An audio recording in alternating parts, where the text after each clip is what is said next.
It's a Saturday morning in Maryland, less than an hour's drive south of Washington, D.C. This is Bedner Estate, the family home of Judy and Edmund Bedner. A quiet, leafy spot. But all is not as it seems. I'm Commander Tackett, and I'm the science officer. I'm Lieutenant Commander Michelle Smithfield. I'm the ship's first engineer.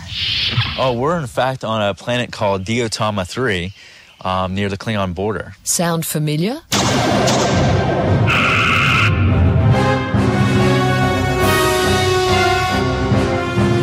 Years after Star Trek began boldly going where no man has gone before, fans are starved of new adventures, so they're creating their own.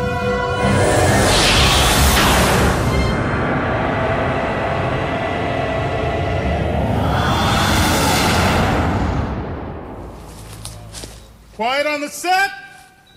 Act 1. Scene 3B. Take 1. And action. The crew of Starship Farragut is hard at work on its final episode for the season. All right, RT. Ship's personnel falls within your purview. What can you tell me about this chief of security? Seems like a real stick in the mud. John Thornton Junior, whose real job is in marketing, is the founder of the Farragut project. He's the ideal security officer. He's got high marksmanship. It's named after Admiral David Farragut, the head of the US Navy during the Civil War, famous for the catch cry, "Damn the torpedoes, full steam ahead." Cut. Sorry. That's okay. Actually, that wasn't too bad, guys. The attitude was right. Right now, there's no new Star Trek show being aired, so we want to try and keep Star Trek alive. We love Star Trek. A lot of us fans don't want to see it die. Cut. But of course, as the creator, you get to be the boss, don't you? You get to be captain. If you're going to do a Star Trek fan film, you might as well be the captain, right? Action. Shields up, Mr. Prescott. Aye, sir. The impressive set for the Starship has been borrowed from another group making fan films in the New York area. All weapons locked on target, sir. Fire. This might be a hobby, but it's all-consuming. 2, 1, go.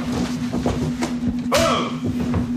Boom! Boom! The team, which is predominantly made up of family and friends, creates the costumes, the props, the sets, whatever it takes. 1, 2, 3,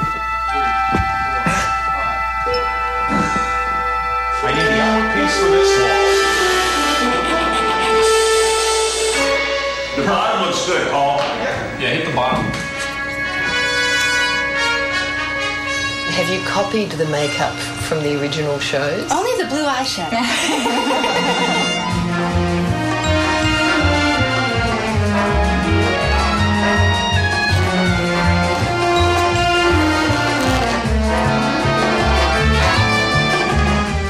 Michael Bedner started out working on props, but somehow found himself donning a uniform and having a go at acting. What do your kids think? Well, what are Mum and Dad doing on the weekend out there in the woods? Initially, they were like, okay, well, you could be doing some other things. I don't know that they were really keen on this all happening, but they've seen what we've done. They've seen that we're very serious about it and trying to put out something with quality. They're behind us 100%, so it's been a blessing. Michael Bedner's wife Holly realised if she wanted to see her husband at all on weekends, there was only one option.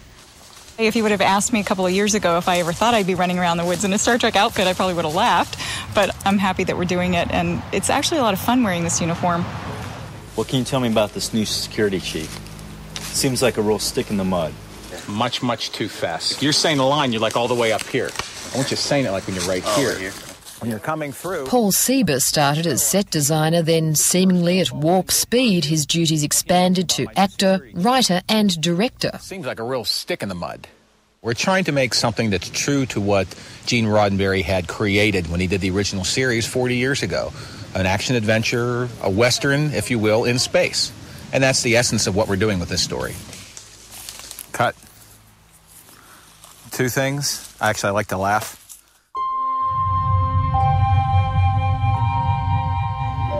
Oh, I love them special effects from Michael Struck is the technical whiz and Star Trek fan who takes the raw material and turns it into a sophisticated product, possibly more sophisticated than the original series. Oh, that was neat. Good shot. The reason I got into special effects is because of Star Trek and shows like it. To be able to recreate worlds that don't exist and to have a kind of a different place to be as opposed to what we have around us. With computer technology now, you can make all the effects and such. You can make Hollywood-style productions just as they did even back then, even better with technology.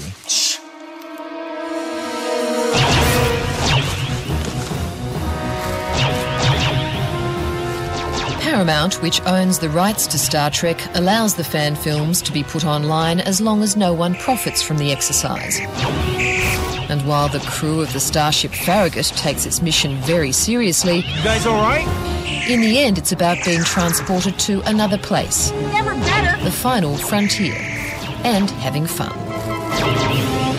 It answers the questions, are there any Klingons? I love the episodes because they're always like wrapped up in a neat little package, at the end, and happy endings. It's great. So is it fun? Is this like being a kid again? It is. It is beyond even any kind of fun you'd even imagine. Mike, it's time to go. Okay, let's get back to the ship.